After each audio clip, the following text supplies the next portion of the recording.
Well, yes, of course that there are lot of protests which are being held by the farmer unions and it has been continued for the last so many days. अगर हम बात करें तो farmers अभी भी गुस्सा में है क्योंकि they have also started garroting all the residents of BJP leaders and even the yesterday that some of the farmers they were sitting on a protest at Toll Plaza when the BJP chief that state chief Ashwini Sharma was passing through that Toll Plaza and after that there was immediate attacked and his car was also damaged. But at the same time, the BJP is very defensive towards the farmers. They say the farmers were not involved in that attack. There was some youth Congress leaders who were involved in that, and it was the state-sponsored attack which was held on the BJP chief. So we have a BJP senior leader with us, so we will talk to him to understand. So sir, जो कल attack हुआ है तो वो आप कह रहे हैं कि यूथ कांग्रेस ने किया, चीफ मिनिस्टर पंजाब ने बिल्कुल क्लियर कर दिया कि यूथ कांग्रेस का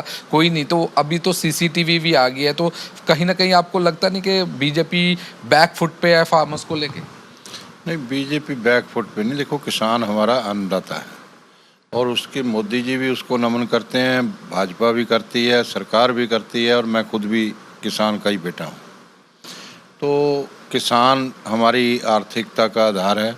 अगर देश का विकास करना है, इस सूबे का विकास करना है, एग्रेरियन बेस्ड इकॉनमी है, तो हमें उसकी रिस्पेक्ट करनी पड़ेगी और उसके लिए अच्छा सोचना पड़ेगा, अच्छा करना पड़ेगा। और अटैक किसने किया? जो बीजेपी चीफ पे अटैक या तो सरकार सामने लेके आए, अगर उनको लगता है किसी दूसरे ने किया, सरकार सामने लाई नहीं किसी को, तो हम लोगों को तो सीधा सीधा है कि कांग्रेस वाले ही इस तरह की शरारतें करते हैं। कांग्रेस जो किसान है वो ऐसा शरारती तत्व नहीं है उसमें, वो तो सीधे साधे लोग हैं, अपनी खेती करते हैं, अपने काम में लगे रहते हैं। वही लोग वहाँ बैठे हैं जो अपने खेतों में खुद काम करते हैं। वो किसान नहीं, शातादारी किसान नहीं है इसमें कोई। पर पिछले काफ़ी समय से हमने ये देखा कि पंजाब में बीजेपी लीडर्स का बायकॉट किया गया है, उनके रेजिडेंस पे ट्रैक्टर रैलीज की जा रही हैं, उनके घर को घेराव किया जा रहा है, तो कहीं ना कहीं लग नहीं रहा कि बीजेपी उनको पैसिफाई नहीं कर पा रही? वो पीसफुल वे में कर रहे हैं, डेमोक्रेटिक वे है उनका, उसमें प्रोटेस्ट करना हर किसी का राइट है जो सिटीजन है कंट्री का। ये largest democracy of the world है जो इंडिया है, तो इसमें उसकी रिस्पेक्ट करना, डेमोक्रेसी के हिसाब से जो शांतमयी पीसफुल आंदोलन करता है उनकी रिस्पेक्ट करना हमारा फ़र्ज़ बनता है, सरकार का भी, हमारी पार्टी का भी।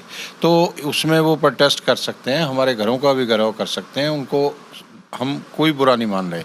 मगर मेरी एक किसान को प्रार्थना है कि हमारी सरकार ने ये जितने लॉ बनाए और तीनों लॉ जो हैं ये किसान के हितू समझ के बनाए।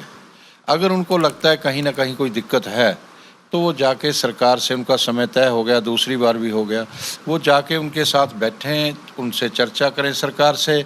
उसमें ना तो बीजेपी है चर्चा करने में, हम करवाने तक हैं, चर्चा करने में नहीं है। ना कांग्रेस से बात होनी है, ना ही कम्युनिस्टों से होनी है, ना ही अकाली दल से होनी है, उसमें सीधी किसान से चर्चा हो। So well, we can see that they say that even in the attack that farmers were not involved. They say that it was a state-sponsored attack and Congress, Youth Congress, they were alleging that Youth Congress people were involved in that. And today they are holding a protest all over the state from 2 to 4 p.m. against the Congress government. Back to studio. Right, thank you Gurpreet हमसे जुड़ने के लिए और किसान मोर्चा की तरफ से बात को आगे रखने के लिए। गुरप्रीत, आपका बहुत शुक्रिया।